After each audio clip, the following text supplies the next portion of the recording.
Welcome back to Legal Ways. In this video, we will be discussing some important questions related to Indian Contract Act which can be put upon in an interview or in your law school questions or anywhere. These are some important questions which you must have a good grip on. So you should know the difference between contract and agreement. It is one of the most important questions you can say. This question can be also asked as describe all contracts are agreement but all agreements are not contract. So you should know the difference between agreement and contract. The agreement requires two things: common intention and mutual understanding of two parties. If these two things are fulfilled, then that is an agreement.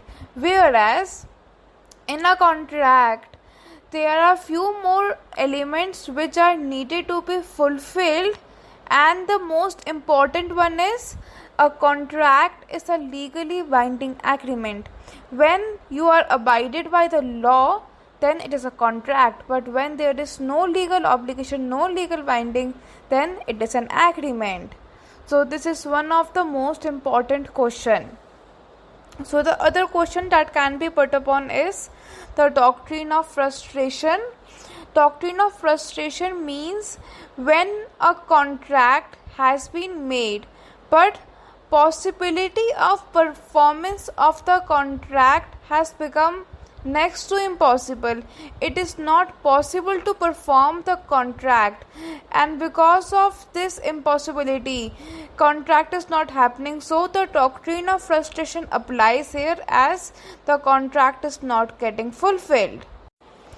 So the next question is related to essential of the contract, that is consideration.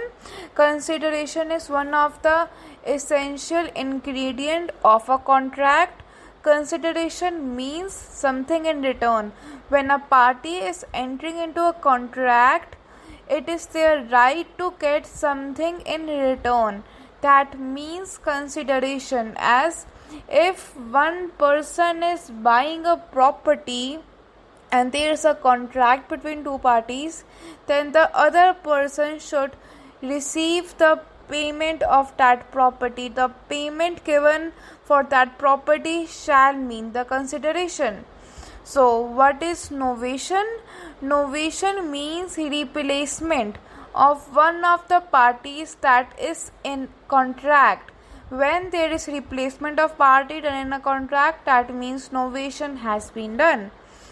So the next question is related to validity of a contract. Thus, a contract with a minor is legally valid. So the answer for this question is no.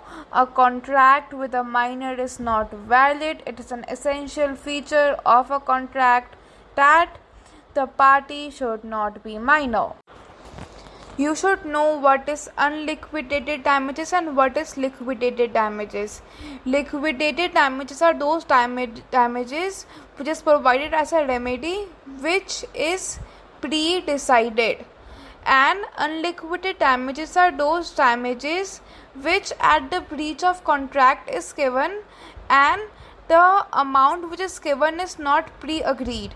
If the amount is pre-agreed, then it becomes liquidated damages. If it is not pre-agreed, then it becomes unliquidated damages. So the next question is, what is contingent contract? These are those kind of contracts which come into force on specific outcomes, like insurance. Insurance is a contingent contract which will happens when a specific certain condition is fulfilled. So what is quasi contract? Quasi contracts are those contracts wherein there is no consent given. In these kinds of contract, it is implied by the law. The contracts implied by the laws are quasi contract. So the next question is difference between void and voidable contract. Void contracts are those contracts which were void from very beginning. They were never legally valid. For example, contract with a minor is void contract, void ab initio. Whereas voidable contracts are not like void contracts. Voidable contracts were legally enforceable once it was signed, but due to unforeseen circumstances, the things have changed. But voidable contracts were valid when they were signed. The last question for this video, and very important question, is related to remedies for breach of contract.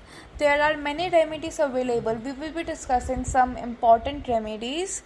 The first one is rescission of a contract, which means that when one party is not fulfilling his obligation, then the other party can rescind the contract and refuse for the performance of his performance, and the party who is rescinding the contract is entitled to receive damages and compensation for such a rescission.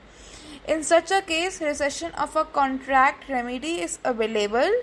The next remedy is sue for damages, which means that when the party has suffered because the other party has broken some promises, the party who has suffered can claim for compensation and loss.